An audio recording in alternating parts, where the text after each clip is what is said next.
Hey there, Mr. Redder here. Welcome back to another episode of r/Entitled People Stories. Our first story we'll be reading today. Karen is demanding I take care of her cat since she's pregnant. After that, my half-siblings feel left out and I don't care. And after that, my wife kept interrupting my meetings, so I no longer work from home. Now for every thumbs up this video gets, one Karen has to take care of her own cat. I already changed your litter box, Reddit boy. Why should I have to change another? So please smash that like button and subscribe and turn on notifications for new stories from Reddit every single day. Karen is demanding I take care of her cat since she's pregnant. My wife, who's 28, and I, 36, are expecting our first baby. 3 years ago, my wife decided she desperately wanted a cat. I can't stand cats and all animals that stay in the house, really, so I was against it. She wouldn't stop talking about it, so finally we made a deal that she could get a cat, but it would be her responsibility and I wouldn't have anything to do with it, and she agreed. She stuck to her word and I stuck to mine. I mostly ignore the cat. Now she's pregnant and asked me if I can scoop the litter until she gives birth because of toxoplasmosis, but I looked it up and as long as she wears gloves and washes her hands, she should be good. So I told her absolutely not. She wasn't happy, but I reminded her of our agreement. When we got the cat, I told her that it was her responsibility, and if she didn't want to take care of it anymore with the new baby coming, we can get rid of it and find it a new home. She said no and has been scooping the litter. Her sister was over and saw her doing this and flipped out at me, telling me how dangerous it is. But of course, her sister is going to be on her side and overreact. I never wanted the cat, so I don't see how I'm in the wrong. You're the jerk. Even if she finds some safe ways to do it, it's still recommended that pregnant women don't change a cat's litter box. You're really going to stick to this agreement for your wife and baby's health? You know it's just temporary. You know she'll go back to changing the litter box once she has the baby. But why risk your baby's health by the possibility of her getting toxoplasmosis? Just to stick it to her? To have a reason to get rid of your wife's cat? You're the jerk. The 5 years my husband and I have been together, I have done the litter. As soon as I popped positive, he took over the chore immediately. Not just for the toxins, but the smell makes me sick too. Is it really that hard to be a good husband? Right now, you sound like you suck. Well, who do you think is the jerk? OP or his wife? Please let us know. My half-siblings feel left out, and I don't care. My parents were married and had me, I'm 16 female, and my brother, 18 male. My dad had an affair with Kate, and mom and him divorced. Ellie, 11, was the result of the affair, and Tommy, who's 9, was born when Dad married Kate. A year later, Kate passed away. My dad's family rallied around my half-siblings and tried to make up for the loss of their mother. My mom shared custody of me and my brother with my dad. He had asked her to include Ellie and Tommy in her life after Kate had passed, and even told my brother and I a few times that they would be coming to mom's with us, and she'd be their mom now too. My mom never did take Ellie or Tommy into her home. I don't even think she's ever interacted with them. When I look back at moments where everyone was present, she was always one side with her family and Dad was another with his and my half-siblings. Ellie and Tommy, as they have gotten bigger, have expressed all the emotions you might when you don't have a mom, but you sometimes share a home with kids who do. They get jealous, sad, frustrated. They've asked us to share mom with them. They've wanted to come along when they hear mom is taking us on vacation. They've wanted us all to spend Christmas together. All kinds of stuff. They also have just Dad's side of the family since none of Kate's want to be in their lives. But we have both sets of grandparents and aunts and uncles involved in our lives. A few times over the years, Dad or my grandma or uncle have asked me if I don't dislike that mom wouldn't open her heart to kids who are part of my family. I always said no, because they are not her kids, and so it doesn't make sense to me that she would. My dad wanted to try and get my half-siblings' wish to come true for Christmas, where we'd all get together, which would include my brother and I and our mom. Mom said no. She did not engage with him beyond her no. Ellie and Dad then tried to get me to talk mom around, and I said no, and I told them I did not want to talk her around. Ellie got upset after hearing that and left. Dad and my grandparents then cornered me later and asked me how can I say that when I know Ellie and Tommy feel left out and that they crave mothering.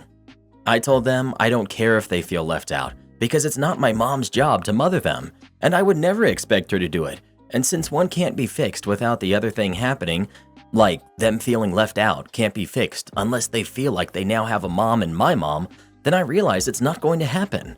They told me my mom could and should have love for them as her children's siblings. I told them Dad should have thought about that before he cheated on her and got another woman pregnant while he was still married to my mom. Am I the jerk? Not the jerk. As much as I feel sorry for these kids, your mom shouldn't be pressured to mother them precisely because they are the result of the affair. If your dad is so desperate for them to have a mom, he should remarry. You're the jerk, because this is a case where you're right on the fact that it's not your mom's job, but you're a jerk for the utter lack of empathy towards your much younger half-siblings. They didn't ask to be a product of an affair. They didn't ask for their mom to pass young. Your dad is a mega jerk for sticking you in between your siblings and his ex-wife, but do remember that they're innocent in this before saying, I don't care about them. My wife kept interrupting my meetings, so I no longer work from home. I work in the medical field. I often discuss confidential information with clients and doctors. I'm not a doctor myself. In July of this year, I finally had an opportunity for employment that would give me the option of working from home. I sat down with my wife and explained that this was a good thing for us. I would be home 3 more days every week. I would still be going into the office on Tuesday and Thursday, but the other days I could skip out on the commute.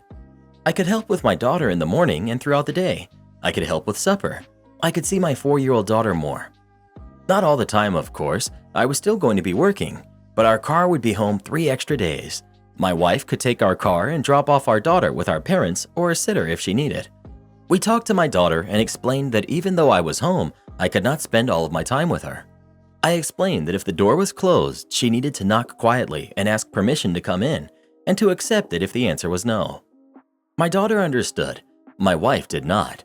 She was constantly coming into the office when I was in meetings. I had to excuse myself to get her out of the room. More than once, I saw my daughter trying to keep her out of my room. One time, my wife was trying to carry my daughter into the room, and my kid was holding onto the door jamb so she didn't get in trouble for coming in when the door was closed. I finally put a lock on the door. She said she didn't like being locked out of a room in her house. I explained that the door being closed and a sign saying that I was in a meeting didn't stop her. She finally got the point, until this Thanksgiving. I was working on the Wednesday before Thanksgiving, and she needed to go buy something for our meal the next day. And for some reason, she could not take our daughter with her, or drop her off with either set of grandparents, or a drop-in daycare where we have a spot. She instead decided to shake my locked door and knock until I answered.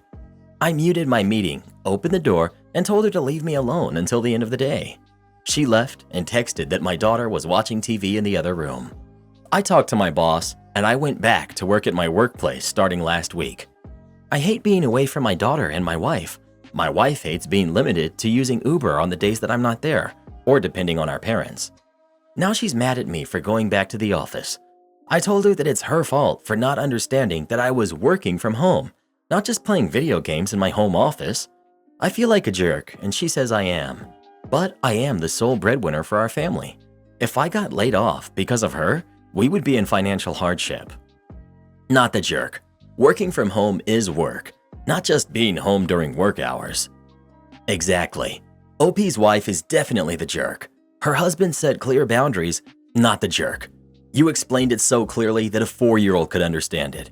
When there is a very real chance of legal repercussions from a privacy breach due to your wife's negligent behavior, she left you no choice. You have to protect the income for your family, so I don't see how working at home was still a viable option. And it really sucks because it deprives you and your daughter of extra time together. Am I the jerk for not going to my sister's child-free wedding? My sister is getting married next month to my best friend. She always wanted a nice snow wedding in the cabins we used to go to when we were in middle school. Everything was going fine until she told me that it was a child-free wedding. Now, that would be fine with my wife and I because we would just drop off my son and daughter at my wife's parents or with their godparents. But my sister had asked them to be their ring bearer and the flower girl. Apparently, they want the kids to perform their duties at the wedding, but then not attend the reception. That means either my wife or I will have to be there with them alone in the cabin while everyone else is partying it up. But wait, I'm the best man and will be conducting the reception, so it's just going to be my wife. What about food? My mom will give my wife 20 minutes to come in, grab some plates with food, and come back because the mother of the bride can't be missing for too long. So they expect me to abandon my wife and our kids, who are under the age of 7, in a tiny cabin that is not childproof, where the source of heat is a fireplace and there's barely any cell signal. This is the day after driving for 7 hours with said kids. Not only do I think this is not a safe idea, considering it would be in the middle of winter, my wife has never even been to these cabins and the lack of ability to properly communicate, but also I think it's incredibly rude to invite someone to a destination wedding where they are only allowed to attend the wedding. Although my wife says she can manage, she's really gullible sometimes and is a little bit of a people pleaser. I refuse. She's not being treated like a guest, but as the babysitter for the ring bearer and flower girl. I tried to talk to my sister and the jerk I call my best friend, who always preaches about me being there for friends, loyalty and whatnot, but they are not conceding or willing to compromise. I asked if my kids could attend until the toasts, games, and food. Then all 4 of us would retire to the cabin and let them party. No. If we could go completely child-free and leave the kids behind. No. If I just attend the wedding and retire to the cabin after the wedding. No. My sister is against all of these ideas, while the jerk has taken a temporary vow of silence. So I'm upset and said I'm not coming, which in turn began the messages and calls from everyone. My family, the groom's family, and their and our friends. My wife has openly said that she can manage this, but I know that's to keep the peace. My kids are also upset because before asking us, my sister and the jerk asked them first to participate in the wedding, and they were really excited because they're close with both of them.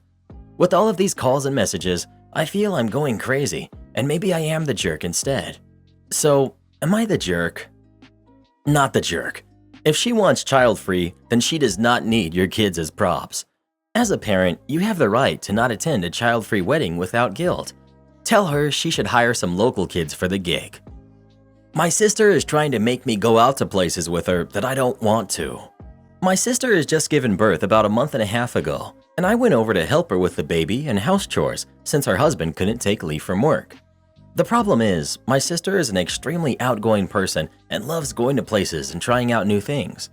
Me, on the other hand, I'm burnt out, and all I'm thinking about for an outing is how I will be carrying the stroller across the long metro stairs, the baby needing a diaper change, and us running to the nearest toilet, the heavy traffic, the loud noises. In short, I see it as stress and a chore, not something I do out of enjoyment. For several days in a row now, I've been holed up in my room and refusing to go out with her while she goes out alone. Today, she told me that we will just go to the nearest park and that it's unhealthy for me to stay cooped up in the house all the time. I declined again, and she became upset and said she wasn't in the mood to go out anymore. She asked why I was even over if all I wanted to do was to stay at home, that she was depressed and I'm making her feel worse. I told her she can always go by herself and leave the baby with me, but she said that defeats the point of having company. She grumbled about no one caring about her and went into their bedroom and shut the door. I've been thinking maybe I should have just sucked it up and just gone with her, but I don't know why she insists on me going out too when I said I'm exhausted. I don't know. Am I the jerk? Update.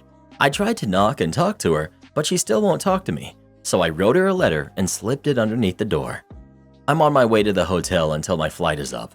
We live in 2 different countries, so sorry. The kind suggestions for coming once a week, etc. are impossible. Once I'm gone for a good while. Edit to add info. I'm doing all the household maintenance and cooking, except for folding their laundry, cleaning up their bedroom, or grocery shopping, as her husband takes care of these. Some nights, when I hear the baby crying and none of them wake up, I go feed him and put him back to sleep. During the day, we can both be in the house, and I'd be the one changing him up sometimes. When she's out, I watch him. When she needs to go to the doctor's appointments, I go with her and watch him outside. When we went out to outings before, I'd take care of the stroller and carrying the bags. Not the jerk. You don't want to go out and you don't have to. You gave her choices. You are there to help with the baby, not her going out. Not the jerk. You're cleaning, cooking, and helping take care of the baby while struggling with your own mental health. Your sister sounds like an ungrateful brat. Most parents would do anything to have someone take some of that extra work off of their plate, not complain that you won't be their unpaid nanny during social excursions too. I'd go back home and dial your help down to cleaning or delivering meals once or twice a week. Her husband or someone else can step up for the rest. The presidential suite? Really? Sparkly Diamond member approaches the desk. Diamond member. Name is Bob. Me. Hello, sir. Welcome. I have your booking right here. Let me print the paperwork. Diamond member. Glaring and demanding. I'd like to request an upgrade. Me. Oh, all right. Let me see. You've already been upgraded from a standard twin to a king superior with a sofa bed. I want a suite. Me. Nervous laughter. Check system. Sir, we don't have a suite available. They're occupied. Jerk. Yes, you do. You have the presidential suite. Me. Him. Pulls out his phone to show me. I see you still have it on your website. His quiet Karen girlfriend also pulls out her phone to show it to me twice for some reason. Now, let me stop here to explain some good old context. The presidential suite is £800 a night. It's 3 rooms with their own balconies. The wallpaper in those rooms is $1,000 a roll. The presidential suite is really gorgeous. I look at this dude's rate, and he booked a standard twin for £103 for the night. Absolutely not happening. Me. Sir, we don't have the presidential suite available. Him. As a diamond member, I get free upgrades. He shoves the available suite at me, and at this point, I'm starting to shake because he's being super forceful, like a guy who would flip out if someone turned him down at a bar, or a kid being refused a toy. Me. Trying to defuse the situation, I look more into the system. We have a King Superior Sea View tonight. I'd be happy to give you that. But the DM complimentary upgrades only allow for a room type in a category that's 1 grade up from the one you book, and we've done that. But I can give you this one, the King Superior. Him. I want to speak to your manager. Me. All right, gladly. I go get my manager, who's oddly enough talking to the general manager. I explain the situation. He comes out and repeats everything I said. Lo and behold, he begins repeating everything I have said. He explains that we can't give it to him because the suite is 4 rooms, but he'd also be happy to give him a king sea view. Jerk. No, I don't want that room. That room is rubbish. I stayed in that exact room last time, and it was dreadful. I want the presidential suite. Also, no, he didn't, and had no idea what number of said room it was going to be. Manager. Once again, sir, I'm not going to give you the presidential suite, but I have this lovely King Sea View room available for you. The jerk whines and says, I've driven 100 miles to come here. I know the CEO personally. The other hotel lets me have their presidential all the time. And my front office manager stands his ground. The guy sighs. Fine, cancel my booking then, he says, bluffing. Manager, like a robot. That's a shame, because I have a lovely King Superior Sea View for you to enjoy. Jerk. No, I want the suite. Cancel my booking. I'm going to another hotel. Manager. All right. And he does that. So like nothing happened, my manager goes to finish the paperwork. I continue my nightly routine, watching the guy and his Karen girlfriend in the lobby fiddle on their phones. The jerk approaches. He asks to see my manager one more time. Manager sighs and comes out. The jerk sheepishly asks him to book him a taxi. Am I the jerk for yelling at my husband after he couldn't control the in-laws? Both me, 37 female, and my husband, 40 male, work from home. He works in the basement, and I work in an upstairs converted office. I also have a daughter who's 17 from a previous relationship who lives with us full-time. Anyways, last Thursday, my husband told me that his brother, who's 36, brother's wife, also 36, and nephews, who are 11 and 7, would be coming over on what is now today. I immediately told him, oh no, as today was my biggest annual meeting with one of our biggest clients, who is a local chain of retailers. I am the associate director, the partnership between our companies, and so I would have to help give a presentation. However, he kept telling me that they had just told him they were coming over. I finally relented, but told him that the kids would need to be quiet and could not be upstairs. Anyways, today swings around and I go to get ready. My daughter locks her room so that the kids can't get in. Inside, she has a gaming setup worth over $2,000 of gifts and stuff she has saved up from waitressing. I also locked my doors after I got my lunch. At about 1, they arrived over. I was in the middle of my meeting at this point. While, about 20 minutes later, I hear 2 steps of small footsteps run up the stairs. They immediately start trying to get into my daughter's room, which is right next to my office. I immediately started texting and calling my husband, but he didn't respond. About 5 minutes later, I excused myself to the restroom, just as the kids went into my daughter's room.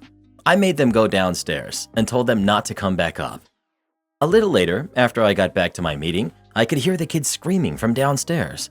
Again, I text my husband and nothing happens. It stayed that way until 4:45 when my meeting was finished. I then went down to my husband's office and just let loose. Among other things, I called him some names he didn't like. I then grabbed my daughter and took her to my parents' house where I will be staying for the night. I honestly feel like I'm on the edge of divorce. This post may be a mess, but I am still worked up. Edit. I'm going to sleep for the night. Tomorrow morning, I'm going to get my laptop from the house. We'll check in on her setup and all of my other stuff. I'm going to stay at my parents' house for a few days. I'm definitely going to talk to therapists and reflect. Thank you for everyone's love and support. Not the jerk. Holy cow. Interfering with your partner's work is borderline mistreatment. Divorce and take everything. I think my Karen girlfriend is using me for money. Background. I, 23 male, currently financially support my girlfriend, 23 female. I give her some of my 2-week paychecks, usually to either pay her $800 rent for an apartment I had to co-sign for due to her being unemployed. I give her $400 to cover her car note, of which it currently is in need of mechanical checkup, which I told her I will cover the cost of her repairs, seeing as it's her only way to get a job. I ask her every day if she's okay and doing well. I call at least once a day. I'm attentive. She randomly asks for money. I'll send some her way. She asks for a lot from me. I only ask for quality time, cuddling, movie nights, etc. I am aware of the whole conundrum of what this relationship is. Don't focus on why I should leave. I'm well aware. I simply just want a measurement of if I'm the jerk with what comes next. She calls me tonight and asks if I can watch her 3-year-old son at around 10:30 p.m. She's going to go out with her female cousin. I say I'm willing to babysit as long as she comes home by 3 a.m. to spend the night with me because I love her. Give and take. She doesn't agree to a set time, complains that I don't give her enough space, even though I don't live with her, and says she basically wants me to leave when she gets home. That hurt, feeling unwanted, so I said I would pass. She proceeds to block me on everything. So considering how much effort I put into her and how much I care for her, am I the jerk for saying no? I know she's struggling every day with no money. She has a 3-year-old, while I sit at my parents' house chilling. I want her to be happy, but my happiness matters too. I thought I wasn't being selfish by asking her to spend time with me in exchange, and I passed because she wasn't up to doing that. Am I the jerk? Did I deserve to get treated like that after all that I do for her? I get to say no, right? OP, this makes me sad. I can see how much you love her, but I'm sorry to say I don't think she loves you back as much as you do. You are doing a ton for her, financially and emotionally, and she has the guts to ask you to babysit her kid, but ask you to leave when she gets home? She does not love you, and I'm so sorry to say that, but that's not love, and you deserve so much better. You're clearly a good guy. Go find yourself a girl who's fun and nice and treats you how you deserve. Not the jerk, but your girlfriend is a major jerk. There's no excuses for her being a jerk, no matter what situation she's in. And do not feel guilty about leaving her if you decide to do so. It's not your responsibility to care for her if she does not care for you. Everyone sucks here. She is using you. You know she is, but then get mad that she is. You know what this relationship is. Either do every single thing she asks without question or break up with her. I'm sure you can find a more accommodating gold digger with less baggage to help you spend your parents' money. You're the jerk. Judge me all you want, but I'm in the same position she is. I'm 22, have a toddler and a 6-month-old, and I'm unemployed and not looking for a job. Parents cut contact with me and call me lazy, but they don't understand how much I struggle with my mental health. Right now, I have a couple of boyfriends who help me get by. The unemployment I receive is literally next to nothing. I don't let my boyfriends find out about each other because of course they will cut me off. I feel bad for your girlfriend because you're over here complaining and being controlling. You have to spend the night with me because I'm babysitting for you? What kind of crap is that? If you love her half as much as you claim to, then shut up and just support her like a good boyfriend should. You have no idea how hard it is for girls like us just to survive this day and age. Well, who do you think is the jerk? OP or his girlfriend? Please let us know. I think jerk would be an understatement for that girl. Am I the jerk for wanting my wife's son to leave the house after he turns 18? My wife and I have been married for 5 years, and she has a 17-year-old son from a previous relationship. The father left her and her son about a decade ago and has not been present in their lives ever since. I know it was a difficult experience for both of them, and they have a very tight bond as a result. My wife is on permanent disability and doesn't work, so I am the sole breadwinner in the household. I've always tried to be a very present figure in my stepson's life, but I also understand that I am not his father. For the past 3 years or so, her son has been having a lot of behavioral issues. When it started, my wife and I thought it was typical teenager acting out type stuff. But when his behavior continued over the course of months and into a year, we knew we had to take more action. We attended family therapy, got him individual therapy and counseling, worked with the school counselor, tried getting him involved in extracurricular activities, etc. We put a lot of time, effort, and money into as many ideas as we could think of, hoping that something would click. But nothing has worked. His grades in school are near failing, and he is at risk of not graduating next year. He will refuse to leave his room for days at a time. He has zero respect for me as a person, let alone a parent figure. He fights us on attending therapy and counseling sessions and will not participate when we get him there. I am at my wit's end. And I'm also starting to feel the hurt financially because my insurance doesn't cover all of the therapy and counseling. My wife's disability checks take some of the edge off, but I am hemorrhaging money at this point and falling behind on bills. My stepson turns 18 in a couple months, and I'm at a point where I want to stop paying for his therapy and counseling. I'm also at a point where I no longer want him in my house at the end of the next school year. After a recent outburst from him, I broke down to my wife and told her all of this. She was unaware of the financial problems because I didn't want her to feel that her son is a burden on us. But as hard as it is to say it, he kind of is. Out of anger and frustration, I told my wife my feelings about wanting him to leave our house, and she flipped out on me. She accused me of giving up on him and basically being okay with him becoming homeless. She said she would never forgive me if I abandoned him like his father did, and that I was the jerk for even thinking something like that, let alone telling her. It's been a huge rift between us since then, and it's put a huge damper on the holidays. A part of me wants to get this all out in the open since I think my stepson deserves to know what kind of a strain he's putting on all of us. But my wife insists on being protective of him. I feel like no matter what, I'm going to be the bad guy. But I also feel like I have done all that I can do. Am I the jerk for wanting to quit supporting my stepson? Not the jerk. You're doing everything you can to help your stepson. Unfortunately, you cannot help someone who doesn't want to be helped. While he is a minor and you have the authority to do so, have you considered inpatient help? I would suggest being honest with him. His behavior is unacceptable, and he either changes or leaves. You will pay for this therapy as long as he tries to help himself get better. This may cost you your marriage, but if you do not draw this line, you will be having this same conversation in 10 years. Everyone sucks here, but I also think you're mostly not the jerk. Kicking him out, unless to inpatient treatment, isn't going to solve his problems, only yours. It'll basically be the end of the relationship as well. Your wife has blinders on and is equating getting him inpatient help as abandoning him, and that will be their downfall as well because she'll become his enabler. Your wife being the enabler will drag you down as you are the financial backing of this family. From his point of view, I was working out a lot of trauma I didn't understand as a teen, and my stepfather and mother kicked me out and our relationship never recovered. I haven't actually spoken to her since I was in my mid-20s, almost a decade now. She's done to me. It's a really complicated situation you're in. Do you want to sync with your wife and her son? Could you tell her that as long as he isn't trying to get himself help, you're not going to waste the money and time either? Would you be okay closing the book on these relationships and going out on your own and letting them figure it out? Again, all complicated. No one is going to win.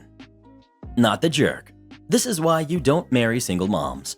All of my buddies who have had to deal with this kind of crap too.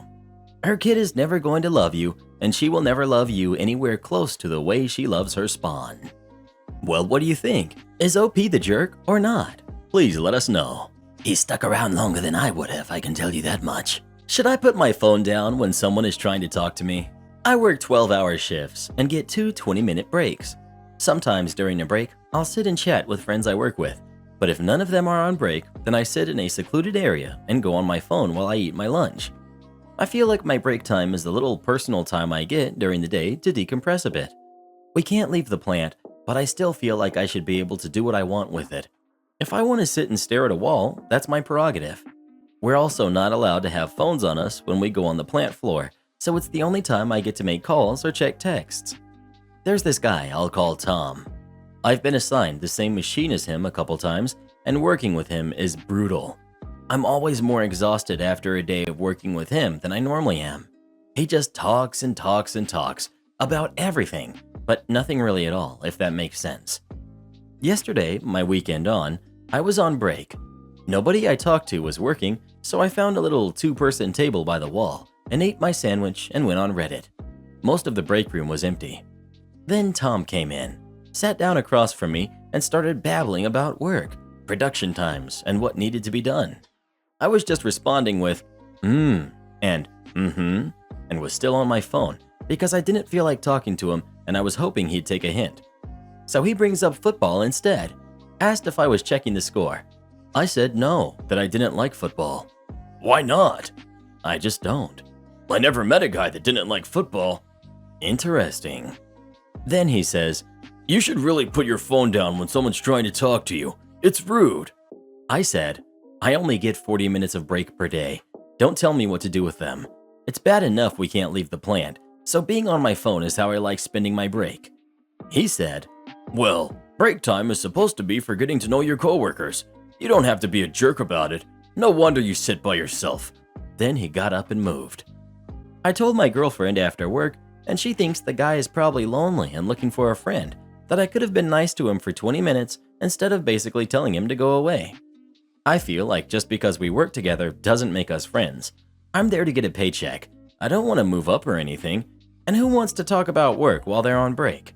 I have a feeling if I did it once, then he'd keep bothering me on every break. Am I the jerk for refusing to put my phone down when someone was trying to talk to me? I'm gonna say not the jerk. He's not entitled to your break time. Yeah, it might be rude of you, but you were just hoping he'd take the hint. When he didn't, you didn't make it about him. Just how you prefer to spend your break. He can be upset all he wants. It's really not that unreasonable or uncommon to have no interest in spending your personal time with the same people you have to spend your work time with. Support our channel by joining as a member today, and we'll give you a shout out in our next video. Or come watch this video next. You won't believe what Karen does in that one.